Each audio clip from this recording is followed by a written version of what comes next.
अस्सलाम वालेकुम नाज़रीन। मैं रोशन साहिब वेलफेयर फाउंडेशन, रोशन साहिब वेलफेयर न्यूज़ नेटवर्क और मुसाक अखलाकियात तहरीक की जानब से रिजवान रफीक बाजवा आपकी खिदमत में हाजिर हूँ।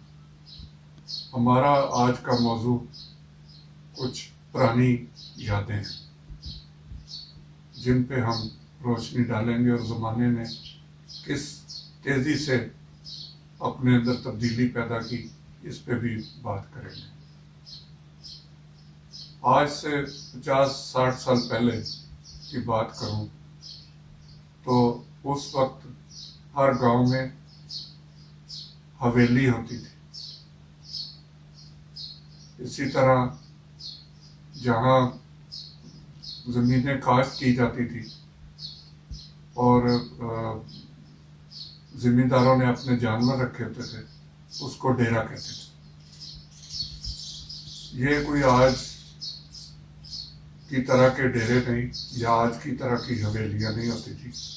ये एक प्यार, मोहब्बत और अखलाकी अक़दार से भरपूर हवेली और डेरे होते थे, जहाँ पे हर लम्हा प्यार के गीत गाए जाते थे, जहाँ पे हर वक्त एक दूसरे के एहतराम का ख्याल रखा जाता था। उस पे हम कुछ गुफ्तगू करेंगे। इसके अलावा इसके साथ जो ज़िमनी बातें आती जाएंगी उनको भी साथ साथ हम आपके साथ शेयर करेंगे। सबसे पहले हम गांव में हवेली से शुरू करते हैं। जब भी आप गांव में जाते थे तो एक बहुत बड़ा घर होता था जिसका एक बहुत बड़ा गेट आपका इस्तकबाल करता था। जैसे ही आप गेट खोलते थे तो मोहब्बत भरे रिश्तों की एक, आप समझे कि बुछाड़ आप पे हो जाती थी। आपके कज़न, आपकी खाला, आपकी ममानियाँ, आपकी फुफ्फो, जिन पे आजकल सोशल मीडिया पे बहुत इन रिश्तों की तहज़ीक की जाती है, वो आपके बारे में आ रहे होते थे। आपकी खिदमत के लिए ऐसे अंदाज अपनाए जाते थे जो कुदरत के बहुत करीब होते थे। मतलब कहने का मकसद ये है कि वो एक कुदरती प्यार मोहब्बत होता था। उसमें कुछ कमर्शियल या आर्टिफिशियल किस्म की चीज़ नहीं होती थी, या जिसे आसान लफ्ज़ों में आप कहें कि दिखावे की मोहब्बतें नहीं होती थी। हर बंदा आपसे आप इसी तरह पेश आता था जैसे वो बिल्कुल आपका अपना है। आप अगर अपने करीबी अजीज़ों से हटकर गांव में किसी और की तरफ भी चले गए जिनसे आपकी जान पहचान है, तो वो भी आपको उसी तरह इज्जत एहतराम देते थे। मेहमान की एक ख़ास हसीयत होती थी। और इसी तरह फिर आप, जिसे हम डेरा कहते हैं, आज डेरे के अल्फाज, उसके मानी कुछ और बन गए।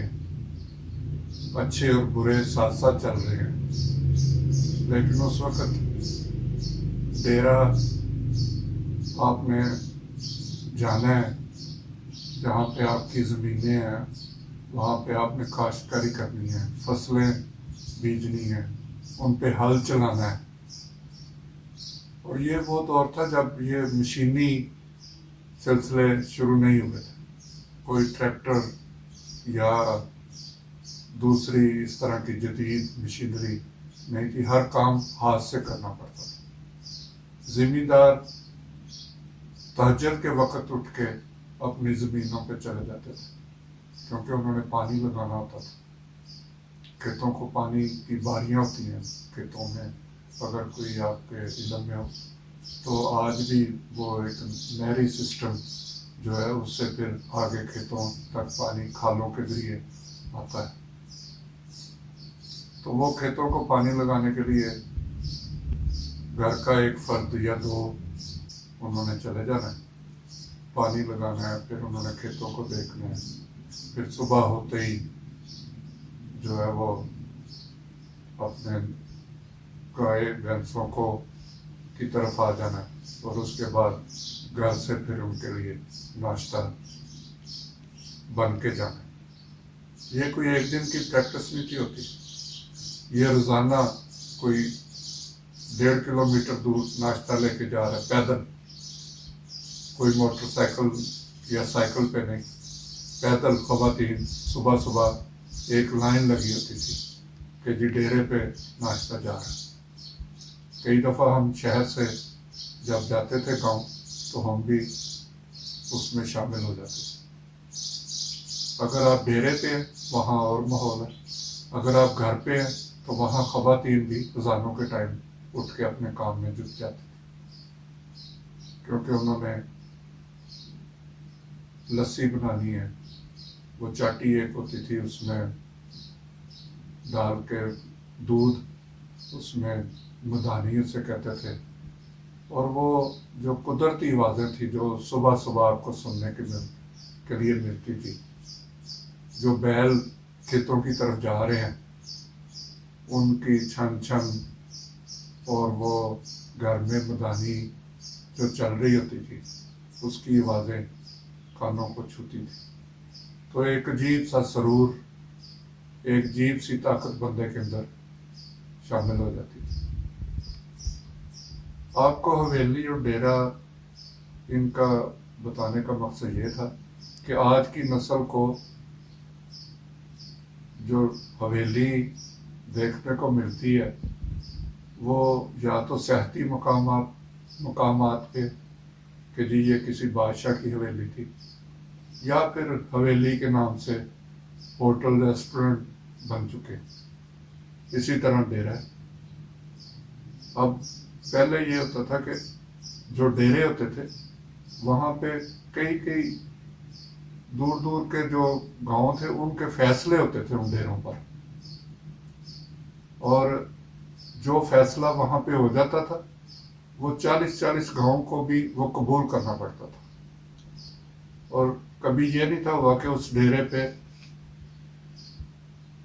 اگر کوئی لڑائی جھگڑے کا کیس ہے تو وہ چلتا رہے، وہ 2 دن وہاں پہ بیٹھے، 4 دن بیٹھے، لیکن بالآخر صلح صفائی سے وہاں سے اپنے اپنے گھروں کو روانہ ہو جاتے تھے۔ آج ڈیرے کے معنی بدل گئے، آج کسی بڑے جو بااثر لوگ ہیں جہاں پہ لوگ رائفلیں لے کے اور جہاں پہ شاموں کو محفلیں جمتی ہیں ان کو بھی ڈیرا کہا جاتا ہے، جہاں پہ ایک دوسرے کے خلاف سازشیں کی جاتی ہیں ان کو بھی ڈیرا کہا جاتا ہے۔ اسی طرح کوئی بھی لڑائی جھگڑا ہوتا تھا تو اس میں جو دونوں فریق ہوتے تھے ان کی طاقت کا اندازہ گولی چلانے سے نہیں تھا ہوتا، ان کے پاس اس وقت ڈنڈے سوٹے، اور ایک زیادہ اگر کسی نے رکھا ہوا تو اسے برچھی کہتے تھے، جس کے آگے جیسے قلم ہوتا تھا کسی زمانے میں، اس طرح کا ایک آگے لوہے کا لگی ہوتی تھی جسے برچھی کہا جاتا تھا، اور ہر کوئی اپنے طاقت کے بل بوتے پر اپنے مخالف کو زہر کرتا تھا۔ مجھے یاد ہے ہمارے ایک قریبی عزیز، وہ ایک مقدمہ میں جیل میں چلے گئے، اور جب وہ گئے تھے تو انہوں نے ڈنڈے یا برچھی سے اپنے دشمن پر حملہ کیا تھا، اور جب وہ اس کیس سے بری ہو کر واپس آئے تو اتفاق سے میں بھی اس وقت گاؤں میں ہی تھا،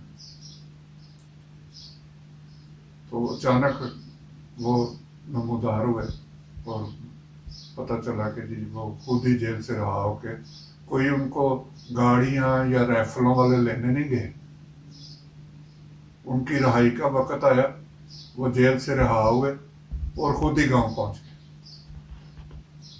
शाम का वक्त था। बहरहाल कहने का मकसद ये है कि वो डंडे सोटे इस्तेमाल करके गए थे और जब वापस आए तो थोड़ा वक्त में तब्दीली आ चुकी थी, कुछ हथियारों का इस्तेमाल शुरू हो चुका था। और एक मौके पर जब दुश्मन उन पे दोबारा हमलावर हुआ तो उनको एक रिवाल्वर या कारबीन कह लें, उससे चलाना पड़ गया। तो वो दुश्मन पर तो गोली क्या चलानी थी, वो चलाते हुए उनका अपना माथा ही जख्मी हो गया, क्योंकि उन्हें अंदाजा नहीं था कि इसे किस तरह चलाना है। बहरहाल ये एक ज़िमनी बात थी, सिर्फ बताने का मकसद था कि किसी वक्त सिर्फ अपनी ताकत और बाजुओं में जोर पर इंसान किसी से किसी तरह का भी लड़ाई झगड़ा करता था। अब जदीद दौर है, दूर बैठे उसमें किसी ताकत की ज़रूरत नहीं, ऑटोमेटिक वेपन है, आप बस चला दें उसको और गोली जो है वो अगले के आर पार हो जाती है। खैर, अल्लाह ताला सबको महफूज रखे, ये कोई अच्छी बात नहीं है। इसके अलावा जो खाने पीने की अशिया आती थी उसमें दूध, लस्सी, मक्खन को बहुत अहमियत दी जाती थी। ये चाय, कॉफ़ियाँ और दूसरी ऐसी चीज़ें जो आज हमारी ज़िंदगी में शामिल हो चुकी हैं, इनका कोई तसव्वुर नहीं था। अगर कोई मेहमान गया तो उसे कोल्ड ड्रिंक, जिसे मार कहते हैं, कोक दे दें या शरबत दे दें, जो बड़े पोश इलाके उन्होंने कोई जूसेस वगैरह रखे होते हैं वो दे दें। पहले इन चीज़ों का तसव्वुर नहीं था। जिसने भी जाना है उसे दूध पेश किया जाता था। और इसी तरह खाने में भी घर की जो पली हुई मुर्गियाँ या मुर्गे अगर गोश्त बनाना है तो उनका इस्तेमाल किया जाता था। सब्जियां भी अपनी आती थी और किसी की सेहत खराब भी नहीं थी होती। आप जितना मर्जी मक्खन खा लें, आपका हाजमा भी ठीक रहता था, इसलिए कि जिम्मेदार ने मेहनत इतनी करनी है कि उन चीज़ों को उसकी सेहत पर कोई बुरा असर नहीं था पड़ता। तो बात हो रही थी कि गांव जब आप जाते थे वहाँ पे आपको, जब आप 2, 4, 5 दिन रहते थे तो एक चरखे की आवाज़ आपको सुनने को मिलती थी। जो घर की खवातीन रुई से उसे धागा बना रही होती थी, वो एक चरखा चलता था जिस पे बाज गीत भी बने, जिनमें एक मशहूर था, सुन चरखे दी मीठी मीठी कूक, जो बहुत मशहूर हुआ। इसी तरह कोल्लू था, जो जहाँ से ये सरसों का तेल या दूसरे जो है वो निकाले जाते थे। मतलब हर बंदा, कहने का मकसद है कि हर बंदा अपने काम में जुटा होता था। और जैसे ही मगरिब हो जाती थी, जिम्मेदार वापस आ जाते थे और इशा तक खाना खा के उन्होंने दोबारा सो जाना। और जो नौजवान हैं, अगर चांदनी रहते हैं तो वो घर के बाहर जो कोई बैठक है वहाँ बैठे हैं, वहाँ गपशप लगा रहे हैं, वहाँ माहिए, सूफियाना कलाम, लोकगीत वो पढ़े जा रहे हैं।